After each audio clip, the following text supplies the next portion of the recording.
The dot plot. Dot plot. The dot plot. The dot plot is something that at times, I'm glad we have it, and at times it's more of a frustration. Why has this one chart from the U.S. Central Bank become the de facto monetary policy forecast tool?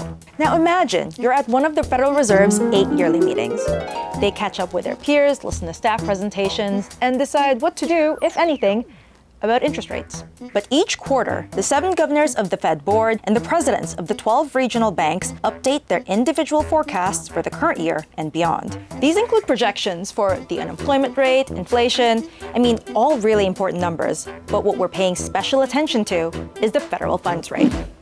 Let's use the September 2024 dot plot as our starting point. Now, each dot represents a policymaker's year-end forecast for the federal funds rate, aka the interest rate. At the September meeting, policymakers cut interest rates by 0.5 percentage point to a range of 4.75 to 5%. Zooming in on the 2024 year-end forecast, officials set their estimates between 4 to 5%. Then they repeat this for the next several years. Plus, there's a bonus dot for what's called the longer run. Now, the Fed doesn't specify how long the longer run goes for, but it's where policymakers expect rates will settle. Eventually. Now you have the Fed dot plot. Question is, how do you read it? Here's my colleague, Reed Pickert, to explain more. The dot plot tells us a lot about how individual policymakers are thinking about the economy.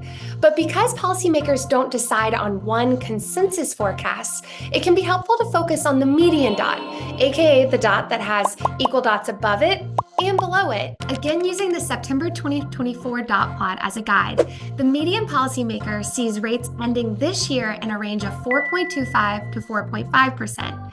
The median dot for 2025, however, is between 3.25 and 3.5%, a full percentage point lower. Investors would typically read that as a signal the Fed could likely lower interest rates 4 times next year. Now, to be clear, these are individual forecasts, not a decided upon path of policy. Policymakers can choose a different path at any time based on how the economy is evolving in real time, and they often do. Thanks, Reed, but I gotta ask, if officials aren't even bound to this, then why does it even matter? Because FOMC statements focus on current economic conditions and the interest rate target. The dot plot offers a look into the Fed's thinking beyond that. The dot plot was introduced and adopted by the FOMC as a way to be transparent about the diversity of views. That's why it's individual dots. And we love transparency. So does that necessarily mean that we love the dot plot and it's great and it's world peace and everything's wonderful, right? Not necessarily. Maybe some of the biggest issues some people have with the dot plot is that 1, it's not exactly a consensus forecast, but rather a jumble of individual projections. And 2, it's anonymous. So this dot could be Chair Jerome Powell, or it could be Susan Collins from the Boston Fed, or Atlanta's Raphael Bostic. And they could all have different ways of calculating their projections. The issues raise questions over how well the dots accurately reflect longer-term FOMC intentions.